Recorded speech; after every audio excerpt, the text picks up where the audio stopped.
কক্সবাজারের সৈকতের সাথে এর কোনো মিলই নেই।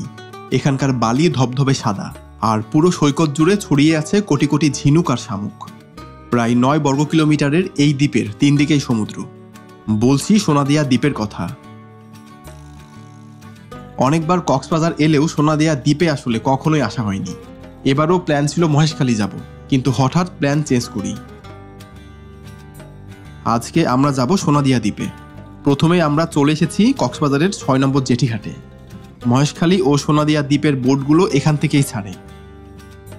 আমরা অনেক দাম দর করে 2800 টাকা দিয়ে একটা বোট ভাড়া করেছি যাওয়া এবং আসার জন্য। 20 থেকে 25 মিনিটের মধ্যেই আমরা পৌঁছে গেলাম সোনাদিয়া দ্বীপে। সোনাদিয়া দ্বীপে আসার রাস্তা হচ্ছে 2টি। একটি হচ্ছে মহেশখালী দিয়ে ভেঙে ভেঙে, যেখানে আপনাদের খরচ অনেকটাই কম হবে। আরেকটা হচ্ছে সরাসরি বোট ভাড়া নিয়ে। এই দ্বীপটা একটা নির্জন দ্বীপ। বেসিক্যালি এখানে যাদের শুটকির খামার আছে ওরাই এখানে থাকে।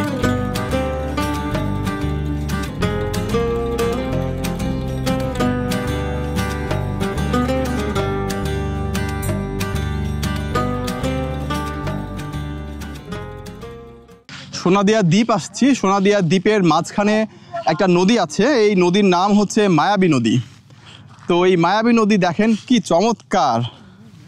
মানে এই যে আমি এখন যে জায়গাগুলো দিয়ে হাঁটছি এগুলো কিন্তু জোয়ারের সময় পানি উঠে যায়। এখন ভাটা চলছে, ভাটার জন্য পানি নেমে গেছে। সামনে একদম সুন্দরবনের একটা ফ্লেভার এখানে পাওয়া যায়।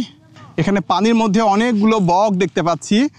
বেসিক্যালি আসলে এখানে মানুষজন তেমন থাকে না। পশু পাখির জন্য খুবই ভালো জায়গা, কেউ ডিস্টার্ব করবে না, তারা তাদের মতো করে স্বাধীনভাবে এখানে থাকতে পারে।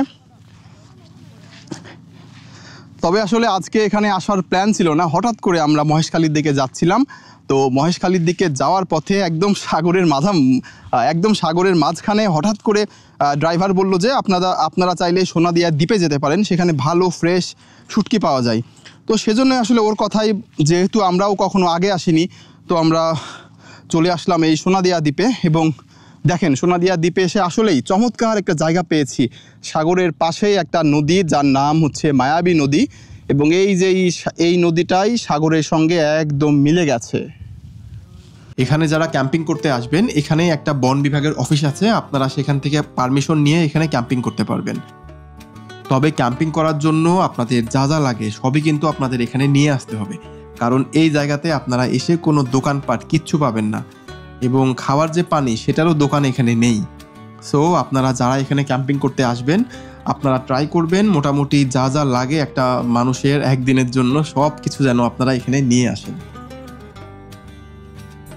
সোনাদিয়াতে নামলেই আপনারা প্রথমেই কিন্তু পেয়ে যাবেন শুটকির অনেকগুলো খামার, যে খামার থেকে আপনারা অনেক কম দামে শুটকি কিনতে পারবেন। বেসিক্যালি কক্সবাজারে আমরা যে দামে শুটকি কিনতাম তার থেকে অনেক ভালো মানের শুটকি আমরা অনেক কম প্রাইসে এখানে পেয়ে গেছি। আমরা অনেকগুলো শুটকি এখান থেকে নিয়েছি।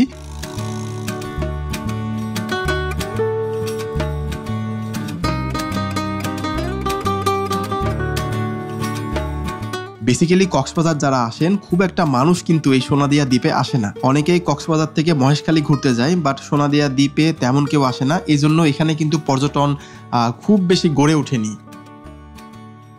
তবে জায়গাটি অনেক বেশি সুন্দর। আপনারা যারা কক্সবাজার আসতেছেন এখনও এখানে আসেননি, তারা একবার হলেও এই জায়গাতে আসবেন। আশা করি আপনাদের খুব ভালো লাগবে। বন্ধুরা, এতক্ষণ পর্যন্ত যারা ভিডিওটি দেখলেন সবাইকে ধন্যবাদ।